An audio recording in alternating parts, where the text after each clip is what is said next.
Welcome to Real Hi-Fi Help. Let's have a look at the audio Note Ongaku review.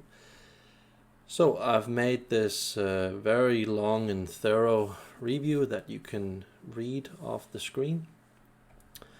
I've heard it quite a bit of times, and we're not talking about this model here, but we're talking about the UK audio Note Ongaku model here, just so you guys know.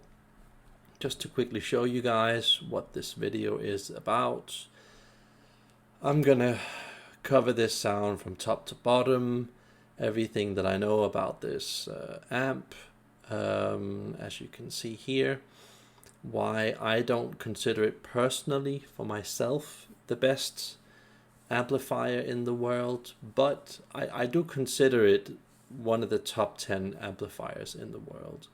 It is an amazing amplifier. These are my three reasons. Also some extra information here, and covering the qualities of stuff that I've noticed with top audio Note gear. So you guys can always just pause the video. And this is weird rule, but important. And then we've got the conclusion here at the bottom. So let me just quickly tell you guys about the Ongaku here. This is Ongaku compared to, I would say, this is a picture that I've drawn here of how I consider most average top 100 amplifiers in the world compared to the Ongaku.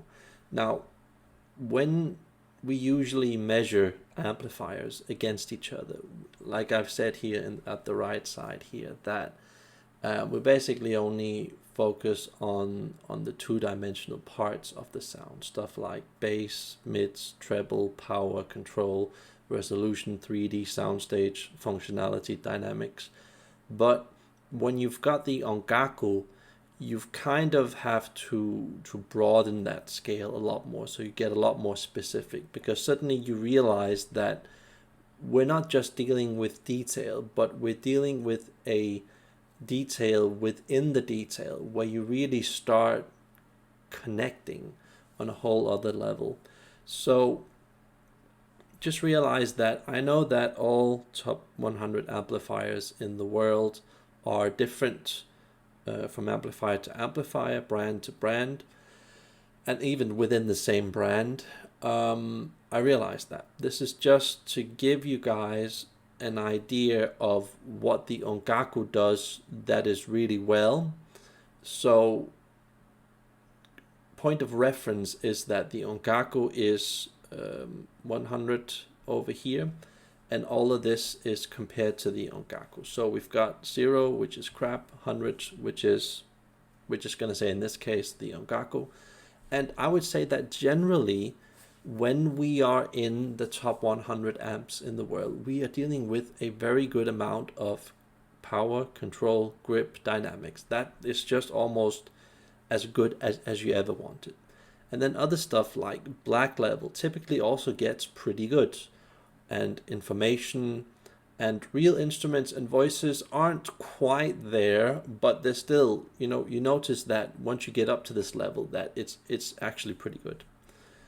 And also I would say the long-lasting impression that you get just generally when you're dealing with very expensive equipment is that it just lasts longer and longer. That's why I've placed it here.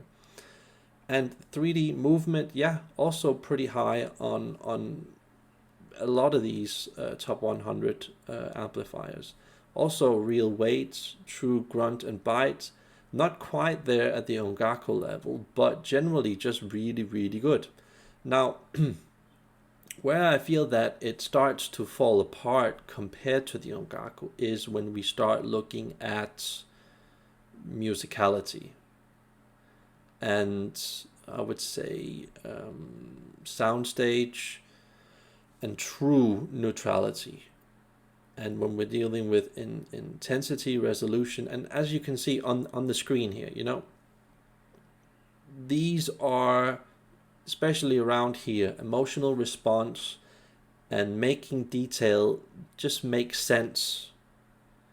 Because I feel that with a lot of top 100 amplifiers in the world, that there's the detail, it's there, and there's a lot of detail, and it's typically very overwhelming and impressive and enough to distract you with a lot of these top 100 amplifiers in the world. But I feel that with the Ongaku, there's a sort of, you know, looking past the curtain and realizing that not only is there something there, but you kind of understand why it's there and how it's there compared to everything else. And that's what I mean about the detail that gets glued together. So often with these top 100 amplifiers, you get a lot of clarity, a lot of focus, a lot of smash factor and all of this stuff going on, but it's just making sense of it so you fully understand whatever it is that you're listening to, that it just makes sense instead of it just being like raw data. And yeah, so like I've written here at the bottom right, with the Ongaku and many of its high-level brothers, you start noticing that amplifiers just in general at these levels here, you know, top 100 amplifiers in the world, you start realizing that they sound more tame, reserved, well-behaved over there, kind of, you know, like I've written in my review here, kind of catching the sound and I would say not quite looking at sound in the same kind of way, you know, that there's a sort of moldy forgiveness in the sound, and that could be good and bad. I'm just saying this is how I interpret it, where I feel that with a lot of these top 100 amplifiers that you get detail more in boxes, meaning that it just you just get a sort of movement that is unrealistic compared to real life when you're listening to an orchestra. A very good example of that is when you're hearing a sound effect and it goes from the left to the right or right to the left channel. It just kind of boppity bops, you know, when it just goes room, yoom, yoom.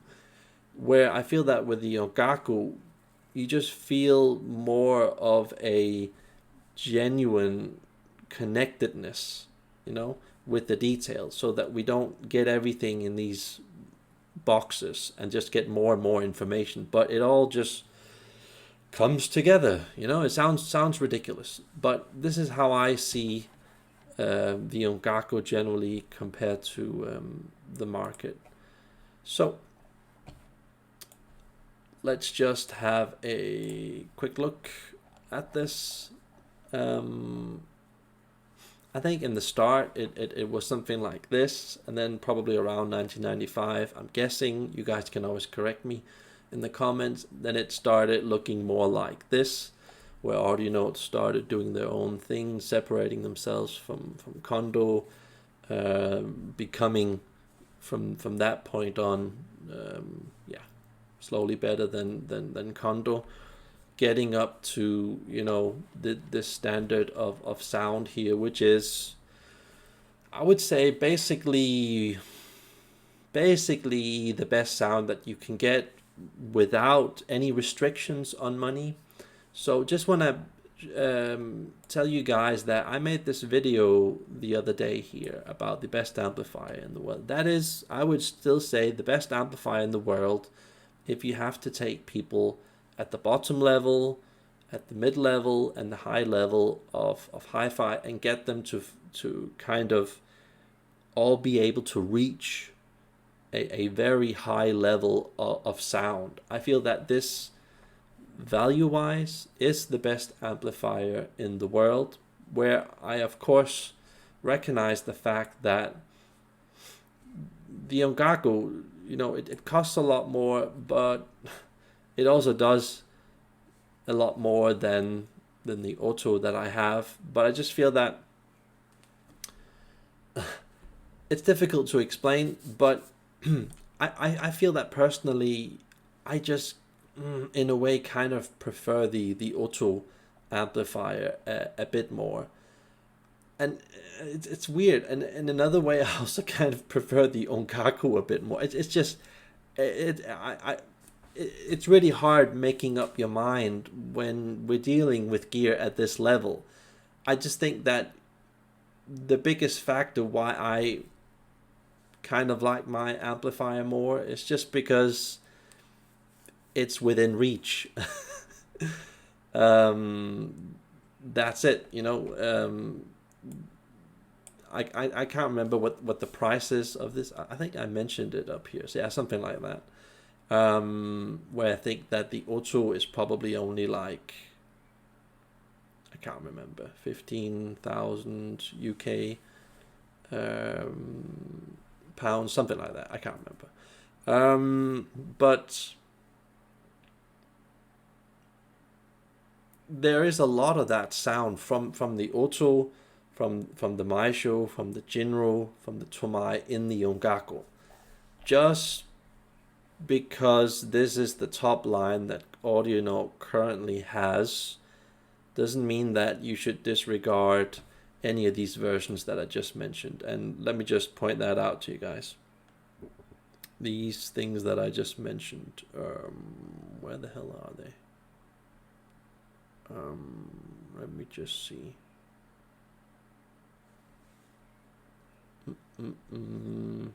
That's the problem. Can't even remember where. Okay, but I mentioned those models: the Auto, the Tonmeister Maisho, the Jinro, the Tomai. I mean, they're all fantastically good. Here's the text.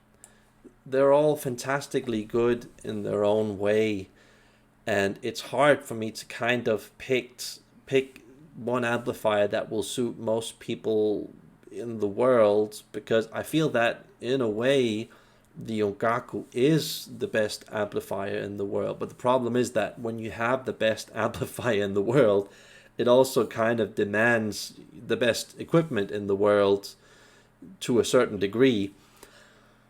And because when you have the Ongaku, you're just gonna reveal so much more detail that it's going to be difficult. It's going to be difficult compared to a lot of other top 100 amplifiers in the world that are kind of helping a bit more with the sound, you know. And also the Jinro is I think it's kind of considered a mini Ongaku, where you get a lot of the same sound, but it just doesn't have nearly as much silver. That's the way that I've interpreted it. Maybe I've misunderstood it, but because of that, it's basically the same design, just smaller form factor, meaning that it's probably, I don't know, a third or a fourth of the price. You guys can correct me at the bottom. But I mean, this is a different style, and this is a different style, and this is a different style, and this is a different style, and this is a different style. So I think it just depends on not so much power and price and prestige, but more just what type of listener are you? Are you into feelings, emotions, or are you more into perfect structure or some other part of the sound?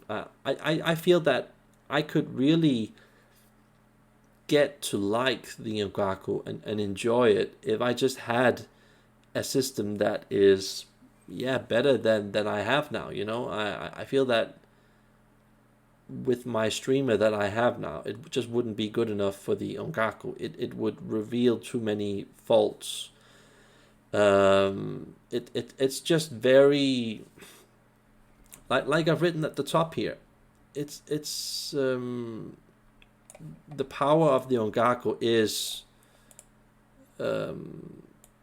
it's the power, it's the control, it's the pressure, intensity, soundstage size, fine detail, neutrality, true warmth. I mean, it all, I think it's very much evolved around the structure of the sound, and I think that most people in the world would kind of prefer that probably instead of the auto and all of the other models that I mentioned. So yeah, it is kind of the end destination amplifier out there at this huge price. So it is a fantastic amplifier. I just kind of connect it more with the Tonmeister, you know? Like I've written here, the Audio Note Tonmeister Maestro Silver Signature. I felt more of a connection with that amplifier. I don't know what it was, if it was more distortion or it just had a different personality. And that personality just, for me, made it more about the music. And yeah, if I had to choose one amplifier in the world, the very, very, very, very best amplifier in the world, and I had a pretty efficient speaker with it, I would say the Audio Note Tonmeister Maestro Silver Signature. I think it actually is a tiny bit better than the Ongaku, but I have to say that, like I've written at the bottom, once you get the Ongaku with an M8 or M9 or M10 preamp, it totally destroys this amplifier here. So it's all about context. I think it's so difficult at this level making up your mind, like exactly what is the best one, what is the second best, what is the third best amplifier, because I think that all of these amplifiers are just so good in their own way that it's almost impossible for me to make up my mind. I just know that there are a lot of people that I personally know that are just into the Ongaku sound. You know, they love the whole freaky structure priority sound where it's all about these things that I mentioned. You know, power, control, pressure, intensity, soundstage size, fine detail, neutrality, true warmth. And for me, that is of course very important. I'm just more into emotional response, more about the musicality, more about kind of forgiving the bad stuff that's in the system. So yeah, if I had a perfect system, of course, I would then probably take this Ongaku and because it does have I would say a perfect sound, and having a perfect sound is in a way a blessing and a curse at the same time, because you're just hearing everything, you know. And sometimes when you're not fully there money wise and you haven't beefed up your system quite up to that level, you just don't want to listen to perfect sound, you know. But I mean, the Ongaku, I would also say it's one of the few amplifiers where you could separate it from the whole audio note structure of products, and you could just take it as it is and put it on a lot of, you know, higher end systems. And I think most people would still really, really like that sound. Where I can imagine if you took something like an Otto, which is a lot less powerful with only 10 watts compared to around 30 watts from the Ongaku, yeah, it's just more difficult breaking the Otto up and putting it in a foreign system and making that sound okay and filling up a big room with a heavy to drive big speaker, you know. So it's just, you know, different priorities for different people in different rooms. And yeah, that's why you have those different products, I guess. But yeah, if I had to choose here and now between, you know, would I turn my Otto amplifier in to get the Ongaku? I mean, yeah, without a doubt, I would do that if someone would pay for that to happen. But, you know, money-wise, I mean, you're just getting so much more out of the Auto and out of the also even out of the Tonmeister Maishu line. You know, the let me show you, guys. This is the highest model, but you can go below that just to, I think it's a Tonmeister Maishu Phono signature model, and then there's a line model below that. The line model and the Auto, let me just show you guys that. The Auto Phono SA signature, those two amplifiers are, I would say, basically the best value audio note amplifiers that exist, in my opinion. But the Maishu bottom model, you can feel that it isn't, I would say it isn't quite as powerful as this Auto amplifier. I feel that the Auto amplifier does have more power, you know, and but funny enough, the Maishu amplifier signature wise can make a lot of other gear speak with it more, whereas the Auto, it's more difficult for it to speak with a lot of foreign gear, but power wise it's going to drive a lot of, yeah, just like half heavy speakers still without, you know, freaking out, without giving problems, you know, even though it's only 10 watts class A, which is impressive. So the Maishu is just, I would say the bottom model,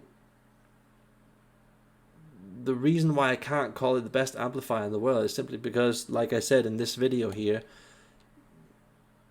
it just won't fit enough speakers for the sound to be fully accessible, while the Auto probably will power-wise. Signature-wise is then a different problem. But yeah, I know it's getting very, very complicated, but I just kind of wanted to carve that out so it was a bit more easy for you to understand exactly what I mean.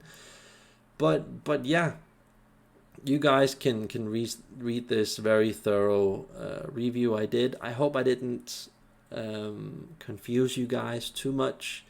It's just I've heard these amplifiers a lot, especially the Auto and the Ongaku, and I haven't heard the Maishu too much, the newer one. But I just wanted to say these things to kind of form a picture of exactly what's going on, because I just saw on YouTube a couple of weeks ago that, you know, no one has really made a YouTube review of the Ongaku, and a lot of people actually, like I've said here, I think a lot of people are actually going to go for the Japanese version or the Ongaku Kondo version, you know. And I think it's simply because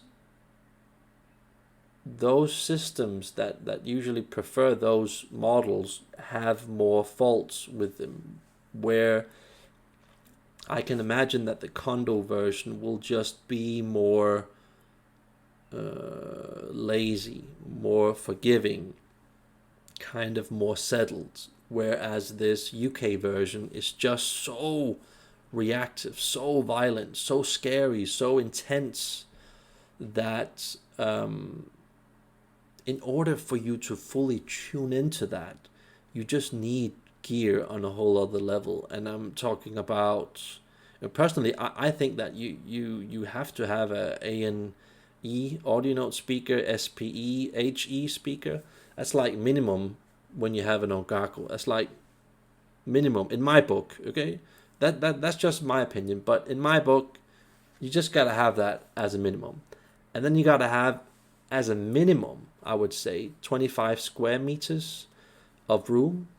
You just gotta have that.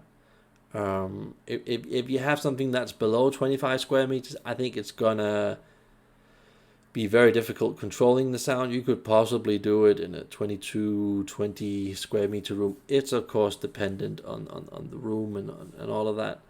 But I also think that if you've got the Ongaku, as a bare minimum, you need I would say an Audio Note DAC 2.1 signature as a bare minimum. I'd rather recommend like a 3.1 balance, something like that. Yeah, just to kind of be realistic, because I just feel that if you don't have that level, you just kind of you might as well almost just go with the Jinro amp instead, because there's just so much detail that you're not going to hear. And still, I'd actually recommend people just having a DAC 4 instead, But yeah, that is one of the reasons why I just have a hard time accepting it as the best amplifier in the world, simply because it's just too good. It's just too good. You need a good room. You need good DAC. You need a good CD player. You need a good LP player. All of that stuff. But oh my god, what an amazing amplifier. And as you can see here, especially when we're talking about emotional response compared to the regular top 100 amplifiers, it just totally blows everything away. Of course, the Tonmeister Maiju is I would say a lot more emotional, more about the vibration and the music priority, and I would say still perhaps a bit more about the just a different way of reproducing instruments, which I like a bit more. But yeah, it's just a true monster, this Ongaku. So yeah, a pity we can't all afford it. I would really like to own an Ongaku, and I have to say that every time I visit my friend and hear his Ongaku, my God, it's just so impressive,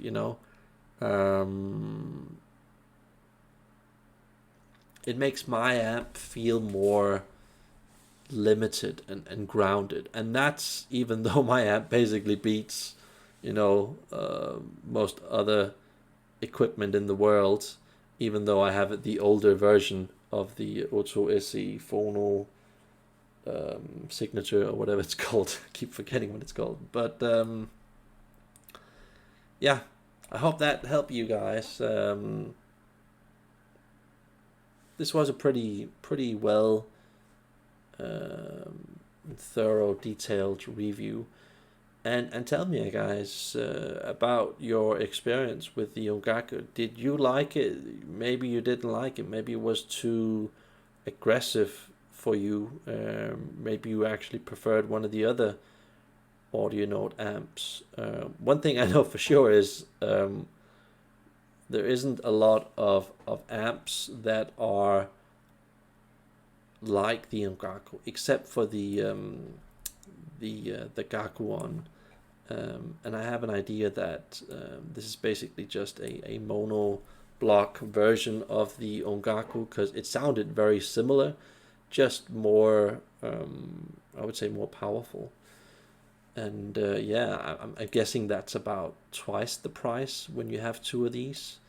And then, I've heard the Gaku-on with, I think it was an M8, M9, or M10 preamp, and it just that is probably the very best stuff I ever heard in my life. And I think Peter Bruninger has that Gaku-on. I think I said Ongaku in the video, but I think he has the Gaku-on, looking at the pictures now. But absolutely amazing, and we're just dealing with a type of sound that is just beyond everybody's reach, and kind of like the big frustration I have with the Gaku-on and the Ongaku, and also the I would even say the Tomai and the Jinro. They're of course a lot more within reach, Jinro and Tomai, but they're still up there in those prices where I'm just not I'm never gonna raise that amount of money. But if you want really good value for your money, and you still want that feeling of pretty much the best sound in the world, value wise, I would say the Otophono SE Signature, without a doubt. That is like the best, still the best amplifier in the world in my book. I feel that that's the amplifier that everybody can reach for in their life. Pretty much that doesn't depend on whatever you earn of money. Everybody can own that. Everybody can have that level of sound. But of course, can you afford the Ongaku? You know, then you're usually one of those CEOs probably that earns a lot of money. Also, something very interesting about the higher models of audio note, that, like I've mentioned here, you guys can read that. Very, very interesting, this first point here and the second point here, especially this part here of Alan Taylor, Color to the Moon. Listen to that track and listen for that bell effect that starts around the start of 0 seconds, and then I think it goes like 15 or 17 seconds in, and then it just like completely cuts off on most gear. I heard that a couple of times over at my friend's place, and that was truly amazing. That was truly amazing. And I feel that that's kind of that's a part of the, you know, most expensive model sound that you get from audio notes, where you don't silence that detail. You kind of, you know, go to the background, grab that detail, get it forward, and you're not putting it forward so it's in your face and harsh, but you're also not fading the detail like with a B&W speaker, you know. I find that very fascinating, especially with amplifiers like the Ongaku and the top Otto model and the top Tonmeister model, and I think also, I can't remember if it was the Shinro or the Tomai, I can't remember. I haven't heard a lot of those, but especially with the Ongaku, I just noticed that this bell effect, where you're kind of listening to a track within the track, it's a very fascinating thing to be able to hear it from start to the end of this song, Alan Taylor, Color to the Moon.